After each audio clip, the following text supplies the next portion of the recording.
Hello ಎಲ್ರಿಗೂ ನಮಸ್ಕಾರ. ಎಲ್ಲರೂ ಹೇಗಿದ್ದೀರಾ? ಎಲ್ಲರೂ ಚೆನ್ನಾಗಿದ್ದೀರಾ ಅಂತ ಅಂದ್ಕೊಂಡಿದ್ದೀನಿ. ನಾನು ಯಾವಾಗಲೂ ಈ ವಿಡಿಯೋದಲ್ಲಿ ಏನು ಮಾಡ್ತೀನಿ ಅಂತ ಹೇಳ್ತಾ ಇರ್ತೀನಿ, ಸ್ಟಾರ್ಟಿಂಗಲ್ಲೇ ಹೇಳ್ಬಿಡ್ತೀನಿ. ಆದರೆ ಈ ಟೈಮ್ ನಾನು ಈ ವಿಡಿಯೋದಲ್ಲಿ ಏನು ಮಾಡೋಕ್ಕೆ ಹೋಗ್ತಾಯಿದ್ದೀನಿ ಅಂತ ನಾನು ನಿಮ್ಗೆ ಸ್ಟಾರ್ಟಿಂಗಲ್ಲೇ ಹೇಳೋದಿಲ್ಲ, ನಿಮಗೆ ಎಂಡಲ್ಲೇ ಗೊತ್ತಾಗುತ್ತೆ. ಇದನ್ನು ನಾನು ನಿಮಗೂ ಕೂಡ ಸರ್ಪ್ರೈಸಾಗಿ ಇಡ್ತೀನಿ, ಇನ್ನೊಬ್ರಿಗೂ ಕೂಡ ಸರ್ಪ್ರೈಸಾಗಿ ಇಡ್ತೀನಿ. ಇವಾಗ ನಾನು ಈ ಥರ ರೆಡಿಯಾಗಿರೋ ಕಾರಣ, ನಾನು ಸ್ವಲ್ಪ ಹೊರಗಡೆ ಹೋಗಬೇಕು, ಕೆಲಸ ಇದೆ. ನಿಮಗೆ ಹೋಗ್ತಾ ಹೋಗ್ತಾ ಈ ವಿಡಿಯೋದಲ್ಲಿ ಗೊತ್ತಾಗುತ್ತೆ ನಾನು ಏನು ಸರ್ಪ್ರೈಸ್ ಕೊಡೋಕ್ಕೆ ರೆಡಿ ಮಾಡ್ಕೊತಿದ್ದೀನಿ ಅಂತ ಅಂದ್ಬಿಟ್ಟು, ನಾನು ಏನು ಮಾಡ್ತಿದ್ದೀನಿ ಅಂತ ಅಂದ್ಬಿಟ್ಟು. ಈ ಕಲರ್ ಲಿಪ್ಸ್ಟಿಕ್ ಚೆನ್ನಾಗಿ ಕಾಣಿಸ್ತಿದ್ಯಾ? ನನಗೆ ಯಾಕೋ ಇವತ್ತೊಂದು ಸ್ವಲ್ಪ ಇದು ಡಿಫ್ರೆಂಟಾಗಿ ಅನಿಸ್ತು ಫ್ರೆಂಡ್ಸ್, ಅದಕ್ಕೆ ಹಾಕಿದೆ. ನೋಡಿ, ನನಗೆ ಯಾವುದು ಅದು fox style face wash use ಮಾಡಿ ಸ್ವಲ್ಪ ರಿಯಾಕ್ಷನ್ ಆಗೋಗಿದೆ, ಎಲ್ಲ ಪಿಂಪಲ್ ಆಗಿದೆ. ಇಲ್ಲಿ ಬೇಜಾರಾಯಿತು, ವೇಸ್ಟ್ ಆಯ್ತಲ್ಲ ಫಾಕ್ಸ್ ಸ್ಟೈಲ್ ಫೇಸ್ ವಾಶ್ ಅಂತ ಅಂದ್ಬಿಟ್ಟು. ಇಟ್ಸ್ ಓಕೆ, ಯಾವುದೇ ಆಗಲಿ ಟ್ರೈ ಮಾಡಲೇಬೇಕು. ಟ್ರೈ ಮಾಡಿದ್ಮೇಲೆ ಅಲ್ವಾ ಗೊತ್ತಾಗುತ್ತೆ ನಮ್ಗೆ ಅದು ಯಾವ ಥರ ಇರುತ್ತೆ ಅಂತ ಅಂದ್ಬಿಟ್ಟು. ಇವಾಗ ನಾವು ಹೊರಗಡೆ ಹೋಗೋಣ ಬನ್ನಿ, ನಾನು ಏನೇನೆಲ್ಲ ಮಾಡ್ತೀನಿ ಅಂತ ಅಂದ್ಬಿಟ್ಟು ನಿಮಗೆ ಗೊತ್ತಾಗುತ್ತೆ ವಿಡಿಯೋ ನೋಡಿದ್ಮೇಲೆ. ಬನ್ನಿ ಹೋಗೋಣ. ಇವತ್ತು ನಾನು ಎಲ್ಲಿಗೆ ಬಂದಿದ್ದೀನಿ ಅಂತಂದರೆ ವಿಶಾಲ್ ಮಾರ್ಟಿಗೆ ಹೋಗಿದ್ದೀನಿ. ಏನಕ್ಕೆ ಅಂತಂದರೆ ನನ್ನ ಫ್ರೆಂಡ್ ಬರ್ಡೇ. ಆ್ಯಕ್ಚುಲಿ ಇವಾಗ ಹೇಳ್ತೀನಿ ಏನು ವಿಷಯ ಅಂತ ಅಂದ್ಬಿಟ್ಟು. ನನ್ನ ಫ್ರೆಂಡ್ ಬರ್ಡೇ ಆಗಿರೋದ್ರಿಂದ ಅವ್ರಿಗೆ ಎಷ್ಟು ಏಜ್ ಇದೆಯೋ ಅಷ್ಟು ಗಿಫ್ಟ್ಸ್ನ ನಾನು ಪರ್ಚೇಸ್ ಮಾಡಬೇಕು ಅಂತ ಅಂದ್ಕೊಂಡಿದ್ವಿ, ನಾವು ನಮ್ಮ ಫ್ರೆಂಡ್ಸ್ ಎಲ್ಲ ಸೇರಿ. ಇವಾಗ ಅದೇ ಕೆಲಸ ಮಾಡ್ತಾಯಿದ್ದೀವಿ. ಕೆಲವೊಂದು ಫ್ರೆಂಡ್ಸ್ ಎಲ್ಲ ಜಾಯ್ನ್ ಆಗಿದ್ದರು, ಆದರೆ ಕೆಲವೊಬ್ಬರಿಗೆ ವೀಡಿಯೋ ಅಂದರೆ ಅಷ್ಟು ಇಷ್ಟ ಆಗಲ್ಲ ಅಂತ ಅಂದ್ಬಿಟ್ಟು ನಾನು ಅವ್ರದ್ದು ಅಪ್ಲೋಡ್ ಮಾಡಿಲ್ಲ. ಇವಾಗ ನೋಡಿ, ಇದು ಗಾರ್ಡಿಯನ್ ಬೆಲ್ ತೊಗೊಂಡಿದ್ದೀನಿ. ಅಂದರೆ ಒಂದೊಂದೇ ಪರ್ಚೇಸ್ ಮಾಡ್ತಾಯಿದ್ದೀನಿ. ತಲೆಗೆ ಏನು ಬರುತ್ತೋ ಅದನ್ನು ಪರ್ಚೇಸ್ ಮಾಡ್ತಾಯಿದ್ದೀವಿ. ಆ್ಯಂಡ್ ಅವ್ರಿಗೂ ಏನು ಇಷ್ಟ ಆಗುತ್ತೋ ಅದನ್ನು ತಲೆಯಲ್ಲಿ ಇಟ್ಕೊಂಡೇ ಗಿಫ್ಟ್ನ ಪರ್ಚೇಸ್ ಮಾಡ್ತಾಯಿದ್ದೀನಿ. ಇದನ್ನೆಲ್ಲ ಮುಗಿಸ್ಕೊಂಡು ನಾವು ಹೋಗಿದ್ದು ಡ್ರೈ ಫ್ರೂಟ್ ಶಾಪ್ ಕಡೆಗೆ. ಇಲ್ಲೂ ಅಷ್ಟೇ ಕೆಲವೊಂದು ಚಾಕ್ಲೇಟ್ಸ್ ತೊಗೊಳ್ಳೋಣ, ಅದು ಒಂದು ಆ್ಯಡ್ ಆದರೆ ಒಂದು ಚೆನ್ನಾಗಿರುತ್ತೆ ಅಂತ ಅಂದ್ಬಿಟ್ಟು ನನಗನ್ನಿಸ್ತು. ಇವಾಗ ಚಾಕ್ಲೇಟ್ಸ್ ಎಲ್ಲ ತಗೊಂಡು ಮತ್ತೆ ಇಲ್ಲಿಂದ ಹೊರಡೋಣ ಅಂತ ಅಂದ್ಕೊಂಡ್ವಿ. ಆದರೆ ಚಾಕ್ಲೇಟ್ ತಗೊಳ್ಳೋಷ್ಟೊಳಗಡೆ ಸ್ವಲ್ಪ ಲೇಟ್ ಆಯಿತು. ಆಲ್ಮೋಸ್ಟ್ ಒಂದೇ ರಜಾ ಇದ್ದಿದ್ದರಿಂದ ನಾವು ಎಲ್ಲ ಕೆಲಸನ ಮುಗಿಸ್ಕೊಂಡ್ವಿ. ಇಲ್ಲ ಅಂತಂದಿದ್ರೆ ನಿಜವಾಗ್ಲೂ ಏನೋ ಒಂದು ಗಿಫ್ಟ್ ಕೊಟ್ಬಿಟ್ಟು ಸುಮ್ಮನಾಗ್ತಿದ್ವೇನೋ. ನನಗೆ ಯಾಕೋ ಅನಿಸ್ತು ಫ್ರೆಂಡ್ಸ್, ಈ ರೀತಿ ಒಂದು ಸ್ವಲ್ಪ ಡಿಫ್ರೆಂಟ್ ಆಗಿರೋ ಗಿಫ್ಟ್ ಕೊಡಬೇಕು. ಅವ್ರು ಆ್ಯಕ್ಚುಲಿ ಚಿಕ್ಕದಕ್ಕೆ ಖುಷಿ ಪಡ್ತಾರೆ, ಅದಕ್ಕೆ ನಾವು ಸಪೋರ್ಟ್ ಮಾಡಬೇಕು ಅಂತ ಅಂದ್ಬಿಟ್ಟು ನಾವು ಅಂದ್ಕೊಂಡ್ವಿ. ಅದೆಲ್ಲ ಮುಗಿಸ್ಕೊಂಡು ಇವಾಗ ಬಂದಿದ್ದು ಚಾಕ್ನ ತಿನ್ನೋಣ ಅಂತ ಬಂದರೆ ನನ್ನ ಹಣೆ ಬರದಲ್ಲಿ ಯಾವತ್ತೂ ಚಾಕ್ನೇ ಬರೋದಿಲ್ಲ ಅಂತ ಅನಿಸುತ್ತೆ. ಅದಕ್ಕೆ ಇದೊಂದು ಗ್ರಿಲ್ ಚಿಕನ್ ತಿಂದ್ವಿ. ಇಲ್ಲಂತೂ ಸಖತ್ತಾಗಿತ್ತು. ಅದು ಆ್ಯಕ್ಚುಲಿ ಬಗಲ್ಗುಂಟೆ ಹತ್ರ ಇರೋದು ಈ ಶಾಪು. ನೀವು ಯಾರಾದರೂ ನೆಕ್ಸ್ಟ್ ಹೋಗೋರಿದ್ರೆ ಟ್ರೈ ಮಾಡಿ. ಇವಾಗ ನಾವು ಚಿಕನ್ ತಿಂದ್ಕೊಂಡು ನಾನು ಮನೆಗೆ ಬಂದೆ. ಅಷ್ಟರೊಳಗಡೆ ನಂಗೆ ತುಂಬ ಸುಸ್ತಾಗೋಗಿತ್ತು ಫ್ರೆಂಡ್ಸ್. ನಾನು ಮನೆಗೆ ಬರೋದೇ ಆಲ್ಮೋಸ್ಟ್ ಒಂದು 10:30 ಆಗೋಗಿತ್ತು ಫ್ರೆಂಡ್ಸ್, ಅಷ್ಟು ಟೈಮ್ ಆಗಿತ್ತು. ಏನಕ್ಕೆ ಅಂತಂದರೆ ನಾವು ಪ್ರೀ ಪ್ಲ್ಯಾನ್ ಮಾಡಿದ್ವಿ, ಆದರೆ ಅದರ್ವೈಸೇ ನಮಗೆ ಸಿಗೋದು ತುಂಬ ಕಷ್ಟ ಆಗುತ್ತೆ. ಅದು ಅಲ್ಲದೆ ಎಲ್ಲ ಒಂದೇ ಶಾಪಲ್ಲಿ ಸಿಗೋದು ತುಂಬ ಕಷ್ಟ. ಇವಾಗ ನಾನು ಹೇಗೋ ಮಾಡಿ ಎಷ್ಟು ಗಿಫ್ಟ್ಸ್ ಆಗುತ್ತೋ ಅಷ್ಟನ್ನೆಲ್ಲ ತೊಗೊಂಬಂದಿದ್ದೀನಿ. ಇವಾಗ ಏನು ಮೇಯ್ನ್ ಥಿಂಗ್ ಇರೋದು ಅಂತಂದರೆ, ಇವಾಗ ಇದ್ರ ಪ್ಯಾಕಿಂಗ್ ಮಾಡೋದೇ ಇರೋದು. ಈ ಪ್ಯಾಕಿಂಗ್ ಮಾಡೋಕ್ಕೆ ಇದೊಂದು ರುಚಿಗಳ್ದೊಂದು ಆಯಿಲ್ ಬಾಕ್ಸ್ ಇರುತ್ತಲ್ಲ, ಅದನ್ನು ತೊಗೊಬಂದಿದ್ದೆ. ಇದನ್ನು ಹೇಗೆ ಪ್ಯಾಕ್ ಮಾಡೋದು ಅಂತ ನಿಜವಾಗ್ಲೂ ಗೊತ್ತಿಲ್ಲ. ಜಸ್ಟ್ ಇದಕ್ಕೆ ನಾನು ಏನು ಯೂಸ್ ಮಾಡ್ತಿದ್ದೀನಿ ಅಂತಂದರೆ KG ಕಾರ್ಡ್ಬೋರ್ಡ್ ಶೀಟ್ನ ಯೂಸ್ ಮಾಡಿಕೊಂಡು ಇದನ್ನು ಪ್ಯಾಕ್ ಮಾಡೋಣ ಅಂತ ಅಂದ್ಕೊಂಡಿದ್ದೀನಿ. ನಾನು ಕಲರ್ ಚೂಸ್ ಮಾಡಿರೋದು ಪಿಂಕು.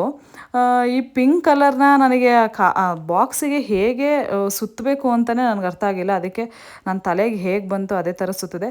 ಆ್ಯಕ್ಚುಲಿ ನಾವು ಇಷ್ಟಪಡೋರಿಗೆ ನಾವು ಇಷ್ಟಪಟ್ಟು ಕಷ್ಟಪಟ್ಟು ಗಿಫ್ಟ್ ಕೊಟ್ಟರೆ ಅವ್ರಿಗೂ ಸಮಾಧಾನ ಆಗುತ್ತೆ. ನನ್ನ ಎಷ್ಟೋ ಫ್ರೆಂಡ್ಸು ಆಲ್ಮೋಸ್ಟ್ ಆಲ್ ಸೆಲೆಬ್ರೇಟ್ ಮಾಡ್ಕೊಳ್ಳೋಕ್ಕೆ ಇಷ್ಟಪಡಲ್ಲ ಫ್ರೆಂಡ್ಸ್. ನಾನು ಏನಾದರೂ ಕೊಡಿಸ್ತೀನಿ ಅಂತಂದರೆ ಬೇಡ ಅನ್ನೋದು. ಏನಾದರೂ ನನಗೆ ಏನಂತ ಅಂದರೆ ಅವ್ರಿಗೇನು ಇಷ್ಟ ಆಗೋದು ಅದು ಕೊಡಿಸ್ಬೇಕು ಅಂತಿರುತ್ತೆ. ಆಮೇಲೆ ಇನ್ನೊಂದು ಏನು ಮೇನ್ ಥಿಂಗ್ ಅಂತಂದರೆ, ಒಬ್ಬೊಬ್ಬರು ಟೇಸ್ಟ್ ನಮಗೆ ಗೊತ್ತೇ ಇರೋದಿಲ್ಲ. ನಾವು ಎಷ್ಟೇ ಕ್ಲೋಸ್ ಫ್ರೆಂಡ್ಸ್ ಆಗಿದ್ರು ಕೆಲವೊಂದು ವಿಚಾರದಲ್ಲಿ ಗೊತ್ತಿರುತ್ತೆ ಹೊರತು, ಈ ಗಿಫ್ಟ್ಸ್ ಅಂತ ಬಂದಾಗ ನಮಗೆ ಕನ್ಫ್ಯೂಷನ್ ಆಗುತ್ತೆ ಏನು ಕೊಡಿಸ್ಬೇಕು ಅಂತ ಅಂದ್ಬಿಟ್ಟು. ಅದಕ್ಕೆ ನಾನು ಈ ಥರ ಪ್ಲ್ಯಾನ್ ಮಾಡಿಕೊಂಡೆ. ಅವ್ರ ಬರ್ಡೇ ಏಜ್ ಎಷ್ಟಿರುತ್ತೋ ಅಷ್ಟು ಗಿಫ್ಟ್ಸ್ನ ಪ್ಯಾಕ್ ಮಾಡೋಣ ಅಂತ ಅಂದ್ಬಿಟ್ಟು ಇವಾಗ ನೋಡಿ ನಾನು ಪ್ಯಾಕ್ ಮಾಡ್ತಾಯಿದ್ದೀನಿ. ಇದು ನನಗೇನು ಸ್ವಲ್ಪ ಸ್ಟ್ರೆಸ್ಫುಲ್ ಅಂತ ಅನಿಸಿದ್ದು ಅಂತಂದರೆ, ಚಿಕ್ಕ ಗಿಫ್ಟ್ಸ್ನ ಕವರ್ ಹಾಕಿ ಸುತ್ತಿ ರಬ್ಬರ್ ಬ್ಯಾಂಡ್ ಹಾಕೋದಿದೆಯಲ್ಲ, ಅದು ನನಗೆ ಸ್ವಲ್ಪ ತಲೆನೋವು ಕೊಡ್ತು. ಅದು ಬಿಟ್ಟರೆ ಓಕೆ, ಆಲ್ ಓವರ್ ಗಿಫ್ಟ್ಸ್ ಎಲ್ಲ ಪ್ಯಾಕ್ ಮಾಡಿ ಇಟ್ಟಿದ್ದೆ. ಇವಾಗ ನೋಡಿ ಈ ಥರ ಎಲ್ಲ ಗಿಫ್ಟ್ಸ್ ಎಲ್ಲ ಪ್ಯಾಕ್ ಮಾಡಿಬಿಟ್ಟು ಇಟ್ಟಿದ್ದೀನಿ. ಅದೊಂದು ಸ್ಪಂಜ್ ಬಾಲ್ ಮಾತ್ರ ಅದು ಪ್ಯಾಕ್ ಮಾಡೋಕ್ಕೆ ಕವರೇ ಖಾಲಿಯಾಗಿತ್ತು. ನಾನು ಎಕ್ಸ್ಟ್ರಾಸ್ ತಗೊಳ್ಳೋಣ ಅಂತ ಅಂದ್ಕೊಂಡೆ, ಆದರೆ ಆಗಿಲ್ಲ. ಇವಾಗ ಒಂದೊಂದನ್ನೇ ಪ್ಯಾಕ್ ಮಾಡಿ ಇಟ್ಟಿದ್ದೀನಿ. ಇವಾಗೆಲ್ಲ ಈ ಬಾಕ್ಸಲ್ಲಿ ಅರೇಂಜ್ ಮಾಡಬೇಕು. ನಾನು ಸ್ವಲ್ಪ ದೊಡ್ಡ ಬಾಕ್ಸ್ ತೊಗೋಬೇಕಾಗಿತ್ತು, ಏನಕ್ಕೋ ಗೊತ್ತಿಲ್ಲ ಈ ಬಾಕ್ಸ್ ಫಿಟ್ ಆಗುತ್ತೆ ಅಂತ ಅನಿಸ್ತು. ಈ ಬಾಕ್ಸ್ನೇ ತೊಗೊಂಡೆ. ಒಂದೊಂದೇ ಇಡುವಾಗ ಗೊತ್ತಾಯಿತು ಇನ್ನೊಂದು ಸ್ವಲ್ಪ ದೊಡ್ಡ ಬಾಕ್ಸ್ ತೊಗೋಬೇಕಾಗಿತ್ತು ಅಂತ ಅಂದ್ಬಿಟ್ಟು. ಇವಾಗ ಇದನ್ನೆಲ್ಲ ರೆಡಿ ಮಾಡ್ಕೊಂಡು ಇಟ್ಕೊಂಡು ನಾವು ಬೆಳಗ್ಗೆ ಹೊರಡಬೇಕು. ವೀಣನ್ ಬರ್ಡೇ ಆಗಿ ನಾವು 2 ಡೇಸ್ ಆದಮೇಲೆ ಸೆಲೆಬ್ರೇಟ್ ಮಾಡಿದ್ದು. ಪಾಪ ಆ ದಿವಸ ಲೀವ್ ಇತ್ತು, ಅವತ್ತು ನಾವು ಹೋಗಿ ಕೇಕ್ನ ಕಟ್ ಮಾಡಿಲ್ಲ. ಪಾಪ ಎಷ್ಟು ಬೇಜಾರು ಮಾಡ್ಕೊಂಡ್ರೋ ಏನೋ. ನಾನಂತೂ ಒಂದು ಫೋನು ಕೂಡ ಮಾಡಿರಲಿಲ್ಲ ಅವ್ರಿಗೆ. ಸ್ವಲ್ಪ ಕಾಯಿಸಿ ಮಜಾ ಕೊಡೋಣ ಅಂತ ಅಂದ್ಬಿಟ್ಟು ಅದಾದಮೇಲೆ ಇನ್ನೊಂದು ಏನು ಗೊತ್ತಾ, ನಾವು ಅವ್ರ ಮನೆಗೆ ಎಷ್ಟು ಸರ್ಪ್ರೈಸಿಂಗಾಗಿ ಹೋಗಿದ್ದೀವಿ ಅಂತಂದರೆ, ಅವ್ರ ಮನೆಗೆ ಹೋಗಿರೋದು ಅವ್ರಿಗೆ ಗೊತ್ತೇ ಆಗಿಲ್ಲ. ಅವ್ರ ಮನೆ ಒಳಗಡೆನೇ ಹೋದ್ವಿ, ಗೊತ್ತಾಗಲಿಲ್ಲ. ಅದಕ್ಕೆ ಸಪೋರ್ಟ್ ಮಾಡಿದ್ದು ಅವ್ರ ಯಜಮಾನ್ರು ಶರತ್.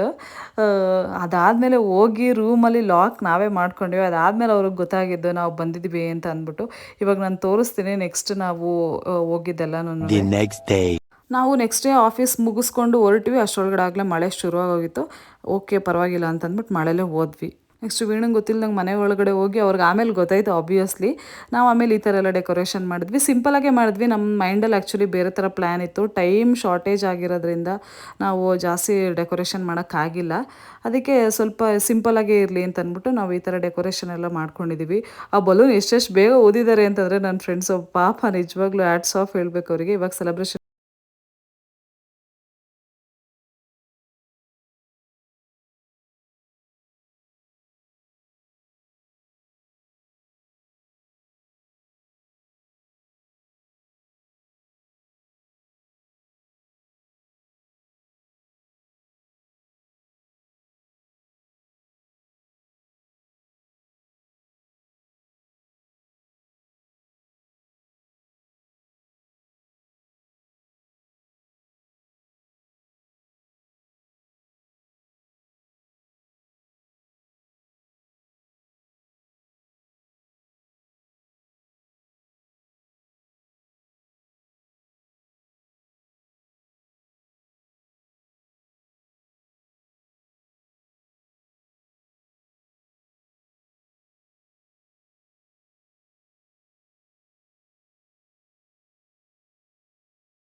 ಹೋಗ್ಬೇಕಾ? ನಿಮ್ಮಿಷ್ಟ. ನಾನೇನಾದ್ರೂ ಓದ್ಕೊಳ್ಳಿ, ಇವಾಗಾದ್ರೂ ಓದಿ. ಓದಿ ಬೇಡ. On your special day, I just want to remind you how grateful your friendship is. Thank you. ಚೆನ್ನಾಗಿತ್ತು.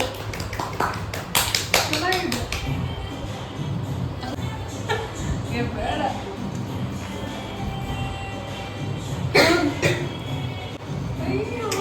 ಪಾಟ್ ತಂದ್ರ ಚೆನ್ನಾಗಿದೆ. Thank you. ಇವಾಗ ನಿಮ್ಗೆ ಎಷ್ಟು ವರ್ಷ ಹೇಳಿ? ಸುಮ್ಮನೆ ಕಣ್ಣು ಮುಚ್ಕೊಳ್ಳಿ. ಸುಮ್ಮನೆ ಮತ್ತೆ ಕಣ್ಣು ಮುಚ್ಕೊಳ್ಳಿ. ಕಣ್ಣು ಮುಚ್ಚ ಅದ್ರಲ್ಲಿ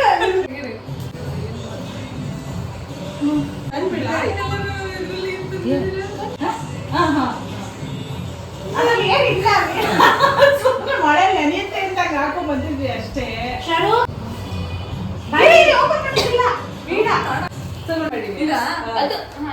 ಅದು ಕವರ್ ಮೇಲೆ ತೆಗೀರಿ. ಇಲ್ಲೇ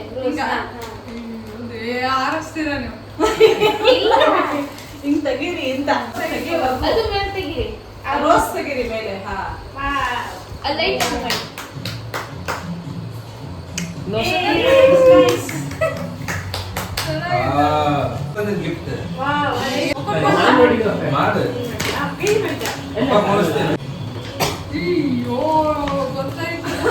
28 ಗಿಫ್ಟ್ಸ್. ಇದು ಫಸ್ಟ್ ತೆಗೀರಿ, ಒಂದೊಂದು ತೆಗೀರಿ.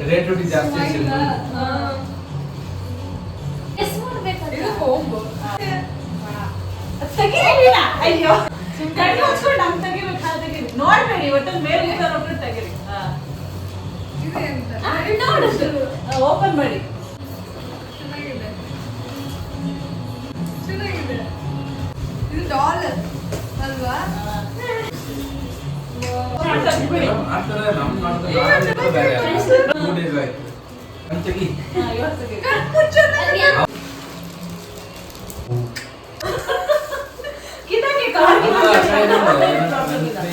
ಇದು ಇವ್ರ ಮನೆಗೆ ಇತ್ತಕ್ಕ.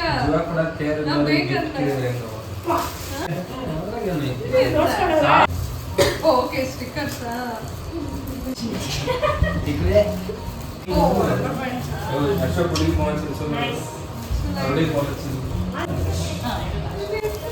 ಇದು ಚಿಕ್ಕ ಡಾಲ್ ಇರಬೇಕು. ಕರೆಕ್ಟ್ ಚಿಕ್ಕ ಡಾಲ್. ಕ್ಯೂಟ್ ಆಗಿದೆ. ಹಾರ ಅಲ್ಲ. ಏನೇನು ಪ್ಯಾಕ್ ಮಾಡಿದ್ದೀನಿ ನನಗೆ ನೆನಪಿಲ್ಲ.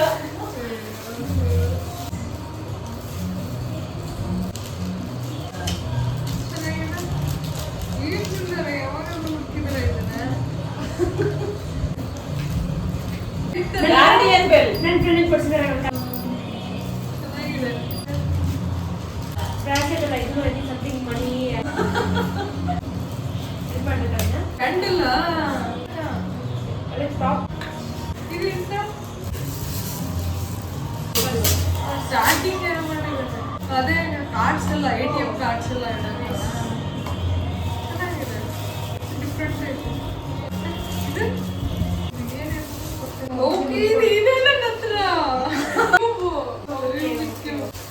ಕಾರ್ ಅನ್ಕೊಂಡಿದ್ದೆ ಒಂದು ಗಿಫ್ಟ್ ಕಾರ್ ಬರುತ್ತೆ ಅಂತ. ಸಿಂಧುನ್ ಗೊತ್ತಾಗಲ್ಲ. ಹಾಕಿದ್ರೆ ಇದು ರಿಸ್ಕ್ ತಗೊಂಡೋದು. ಇದು ಏನೋ ಡಾಲ್ ತರನೇ ಇದೆ. ಬುದ್ಧ ಒಳ್ಳೇದಾಗ್ಲಿ, ದುಡ್ಡು ಜಾಸ್ತಿ ಇನ್ನ ಆಗ್ಲಿ ಅಂತ. ಚೆನ್ನಾಗಿದೆ. ಇದು ಇಷ್ಟು ಅಂತ ಕ್ಯೂಟ್ ಆಗಿದೆ. ಇದು ಲಂಚ್ ಬಾಕ್ಸ್ ಒಳ್ಳೆದೇ ಕೊಡ್ಸಿರೋಲ್ಲ. ತಗೊಂಡ್ಬರ್ತೀನಿ. ನಿಮ್ಗೆ ಸೈಡ್ ಬ್ಯಾಗ್ ಹಾ. ಚೆನ್ನಾಗಿದೆ. ಜಸ್ಟ್ ಫೋನ್ ಇಟ್ಕೊಂಡು ನಮ್ದು ಫೋಟೋ ಅಂತ ಟ್ರಕ್ಕಿಂಗ್ ಎಲ್ಲ ಚೆನ್ನಾಗಿದೆ. ಸಖತ್ತಾಗಿ ಬಂದಿದೆ. ಇದು ಮೋಸ್ಟ್ಲಿ ಇದು ಇದೇನಿದೆ ಚೆನ್ನಾಗಿದೆ. ಒಂದು ದೊಡ್ಡ ಫ್ರೇಮ್ ಇತ್ತು, ಒಂದು ಚಿಕ್ಕ ಫ್ರೇಮ್ ಒಂದಾಯ್ತು. ಚೆನ್ನಾಗಿದೆ. ಅಯ್ಯೋ ಇಬ್ಬರು ಫೋಟೋ ಬೆಳೆದು ಅವರೇ ಇದು ಟಿವಿ ಮುಂದೆ ಇಟ್ಕೊಳ್ಳಿ ಅಂತ. ಚೆನ್ನಾಗಿದೆ. ಒಂದು ಟಿವಿ ಮುಂದೆ ಇಡಕ್ಕೆಲ್ಲ ಸರಿಯಾಗಿ ಬಿಡುತ್ತಿದ್ದ. ಚೆನ್ನಾಗಿದೆ. Thank you. ಟೋಟಲ್ 27 ಗಿಫ್ಟ್ಸ್ ಆಯ್ತು. ಇನ್ನೊಂದು ಪ್ಯಾನ್ ಕೇಕ್ ತರ, ಕಪ್ ಕೇಕ್ ತರ ತಗೊಂಡಿದ್ವಿ. ಇಲ್ಲಿ ಒಂದ್ ಗಿಫ್ಟ್ ನಾವೇ ನಿಮ್ಗೆಲ್ಲ. ಕರೆಕ್ಟ್. ಚೆನ್ನಾಗಿದೆ. Thank you so much. ಏನಿಲ್ಲ, ಎಲ್ಲ ಕರೆಕ್ಟ್. ಖುಷಿ ಆಯ್ತಾ ನಿಮ್ಗೆ? ಸಖತ್ ಖುಷಿ ಆಯ್ತು. ಯಾರು ಮಾಡೇ ಇಲ್ಲ ಹಿಂಗೆ. ಏ. 28 ಆ ಥರ ಗಿಫ್ಟ್ಸ್ ಏಜ್ ಚೆನ್ನಾಗಿದೆ. ಪ್ಲಾನ್ ಚೆನ್ನಾಗಿದೆ. ನಮ್ಮ ಲೈಫಲ್ಲಿ ಫ್ರೆಂಡ್ಶಿಪ್ ಅನ್ನೋದು ತುಂಬ ಒಳ್ಳೆಯ ಚಾಪ್ಟರ್. ಆ ಚಾಪ್ಟರ್ನ ಆದಷ್ಟು ನಿಮ್ಮ ಲೈಫಲ್ಲಿ ಜಾಸ್ತಿ ಮಾಡ್ತಾ ಹೋಗಿ. ಬಟ್ ಯಾವತ್ತೂ ದಿ ಎಂಡ್ ಅನ್ನೋ ವರ್ಡ್ನ ಇಟ್ಟು ಅದಕ್ಕೆ ಫುಲ್ ಸ್ಟಾಪ್ ಕೊಡಬೇಡಿ. ಇವತ್ತಿನ ವ್ಲಾಗ್ ಇಷ್ಟೇ. ಈ ವಿಡಿಯೋ ನಿಮಗೆ ಇಷ್ಟ ಆಗಿದ್ರೆ ಲೈಕ್ ಮಾಡಿ, ಶೇರ್ ಮಾಡಿ, ಸಬ್ಸ್ಕ್ರೈಬ್ ಮಾಡಿ. ಆ್ಯಂಡ್ ನಾನು ನಿಮಗೆ ನೆಕ್ಸ್ಟ್ ವಿಡಿಯೋದಲ್ಲಿ ನಮ್ಮ ಊರ ಜೊತೆ ಸಿಗ್ತೀನಿ.